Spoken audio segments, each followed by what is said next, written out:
Swatter. I'm here with Mark Justice, and we're here at the finals of the third stop on the Magic the Gathering Professional Tour. Here at Magic's testing facility, gameplay technicians simulate every possible battle. Calling the org and the raging goblin. What? The goblin's out sick? Well, send in Bob from accounting. What is on top of the deck? What is on top of the deck? Oh, it's Lightning Helix! Oh my god! Oh my god! Greg Jones is through them! And I was almost completely prepared when I went to MTG Las Vegas. Turns out I was one card short. I didn't own Glasspool Mimic. And I'm like, oh my god, my flight is in like 9 hours. What do I do? So I him as well, as he has plenty of action to finish things off. Here they come, bang, bang, 2 dragons. You're down to 4. All he needs to do is put 2 spells on the stack, and this thing is over. He just needs to play 2 cards, get 2 triggers off the Ashmouth Dragon. That is it. He can choose when and how he wants to do it. Jean-Emmanuel will not be gaining life at instant speed. He will not be interacting. It's going to be Dragon's Fire from 0-3 to 10-0. Yuta Takahashi is your world champion.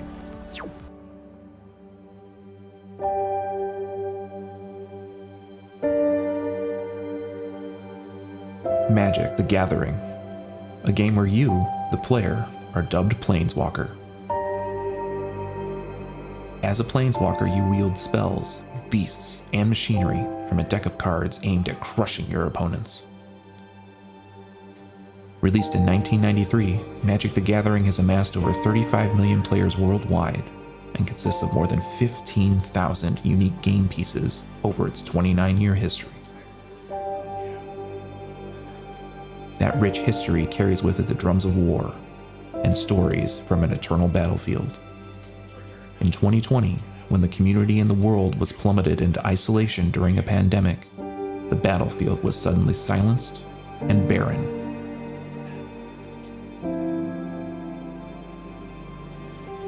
Today we look to heal. We journey to rediscover the magic that brought this community together and to gather once again.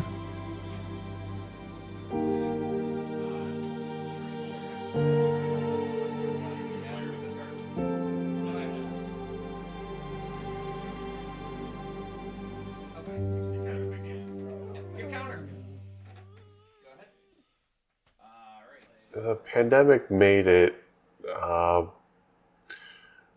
stressful, but not much really changed. I just traveled less rather than the usual amount of traveling to events and stuff. So in that sense, it didn't change a whole lot of my day to day. It just extended it.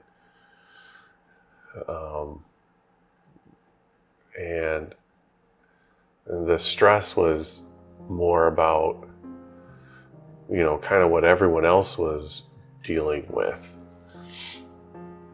and not so much what I was dealing with. So I was kind of getting everyone else's stress. Very, very early days of COVID, a lot of things were up.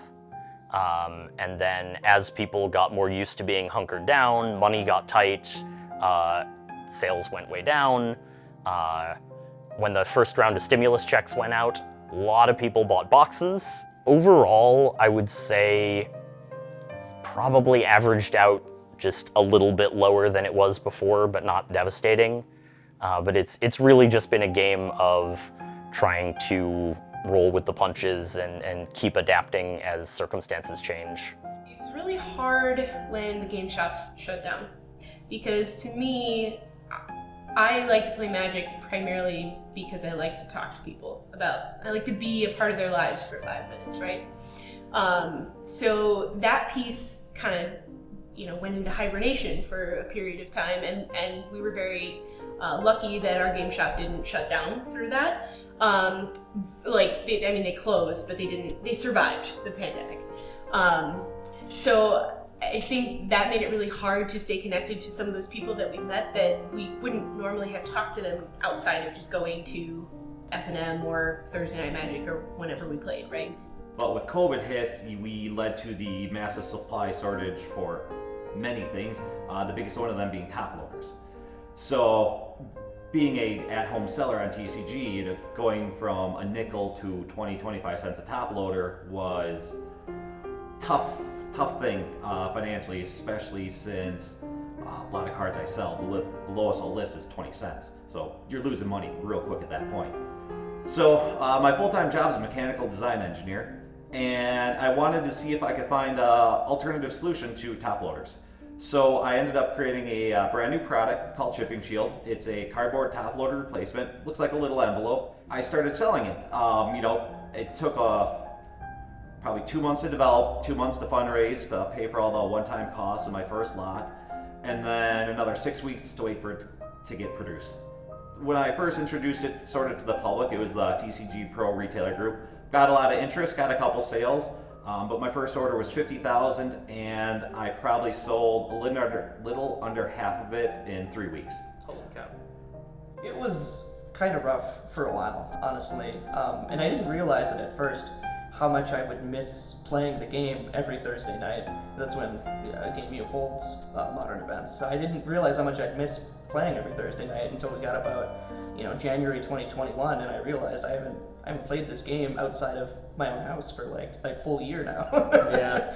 I was like, I don't go anywhere anymore. Well, like a lot of us. Yeah.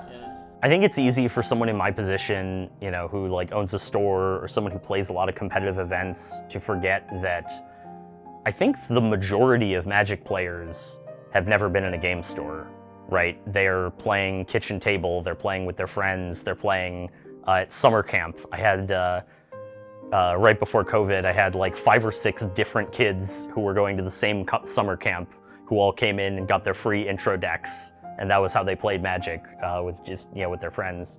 So for a lot of people, they didn't really lose a lot of ability to play because of COVID, because they were still in a small pod. We switched to doing webcam events. A lot of people did webcam commander, things like that. And people need something to do. Especially you're talking about like there's no school, all these businesses are closed, we now have all this time, how are we gonna fill it? Well, I like playing Magic. Let's find ways to play some Magic. Obviously online options like Arena helped a lot as well. Well, I was able to take more work, so I actually kept busier. And I had strangely enough, I had a pretty good year. So yeah, that it worked out in its own weird way. I was preparing for it to be terrible, but it worked out to, not be so bad, whether it was sales of originals, did okay. It seemed that for, some folks, that these were the things that they could kind of turn to or focus on, or whatever was happening didn't impact their ability to buy a painting.